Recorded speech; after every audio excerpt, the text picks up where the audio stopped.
Namaste, Yogi. I hope if you watch any of my videos on yoga, this one is the one that you have chosen to watch, because there are some cues I will walk you through and suggested methods that will help avoid injury in the short or long term if you regularly practice yoga. So we're going to start this out with a disclaimer. Firstly, there is inherent risk with yoga, just like with any and all exercise. I always tell people if you go jogging outside, it's bad for your knees because you're usually jogging on uneven ground. And if you weight lift, you can always drop the weights. You can do it with bad form. You know, if you bodybuild or if you're a gymnast, there's potential risk for injury in any and all these, including yoga. And there is a rise in yoga-related injuries because many people happen to start practicing yoga from home without an experienced teacher. And these are the times when a related yoga injury is more likely. If you already have a history of an injury, then you can exacerbate it if you push yourself past your limits. So without even realizing it, we all tend to think, okay, I got to do this way or that way in order to get better, but many times we need someone there to help guide us and say, hey, we need to be mindful of our limitations here and now and not be focused on the future and trying to alleviate pain from an injury or make it better right away. So, we're going to, now that the disclaimer's out of the way, we're going to walk over some cues or some guidelines around many different types of the joints and body parts where you're most likely to see injury. The first is the wrists. So we always want our elbows stacked over our wrists, and we want our elbows tucked into our side.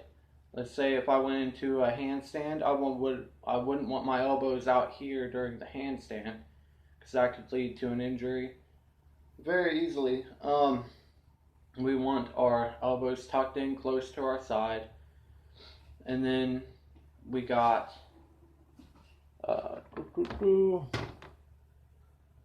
one second. Lost my train of thought. Yeah, we got our shoulders. So we want our shoulders down and back. In most poses, we never want them up like this, up towards our ears. We want to avoid that. Say you're going into a downward dog pose, you don't want your back to be rounded like this. You want to put a bend into the knees, lengthen through the crown of the head, and then go into the downward dog pose. And that will help prevent injury. We got hamstrings, hips, and knees to talk about. So, yes, hamstrings. The thing about hamstrings is we mostly stretch them in forward bends or seated forward bends. So if you go into a forward bend, you always have to be mindful not to overstretch the hamstrings, because you can tear a ligament and then you're done for a while. You won't be able to do a forward bend without experiencing pain.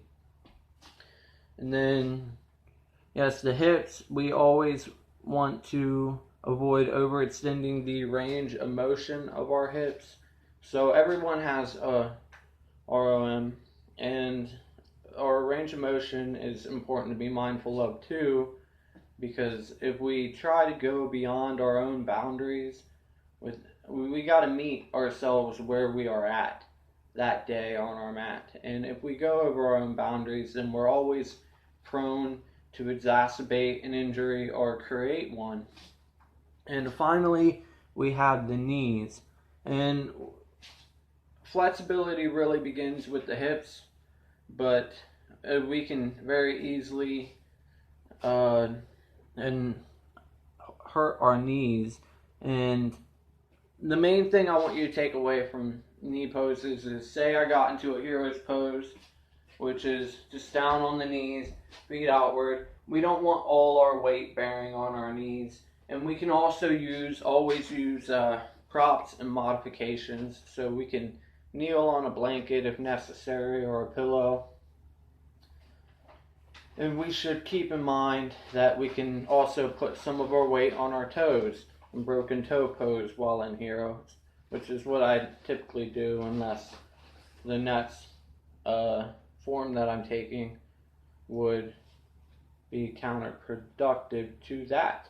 Okay, now finally I'm going to end this video with 2 or 3 poses that you can take with props and modifications. The first one is we can always go from mountain into tree pose, and we can do that by kickstanding the toes on the ankle of our opposite foot, and that will keep you from losing balance if you haven't built enough balance yet to go to your thigh. And that is perfectly fine. We all start somewhere. If we got to start at our ankles, then we can also always use a wall and just kickstand from here and meet yourself where you are today.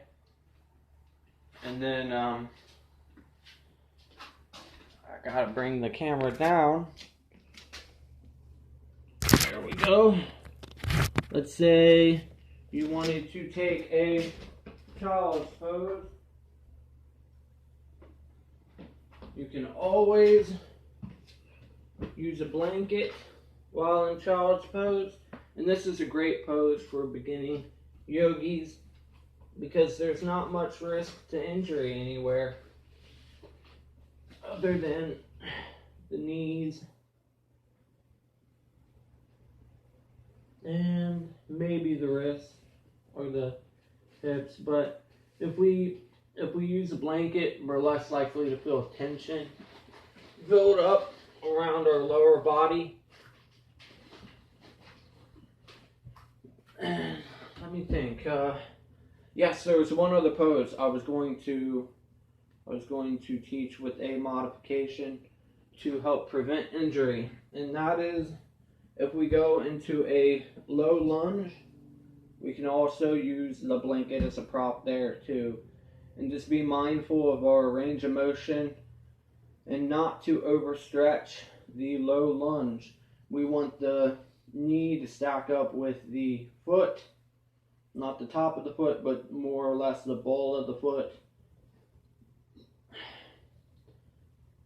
We don't want our knees to go over our toes. I'll show you what that looks like. That would look like this. We never want that because a lot of time that can exacerbate an injury around the knee especially if we don't have a lot of strength around our knee. And I would like to thank you for joining me for this video on adverse effects of yoga, and I will see you later.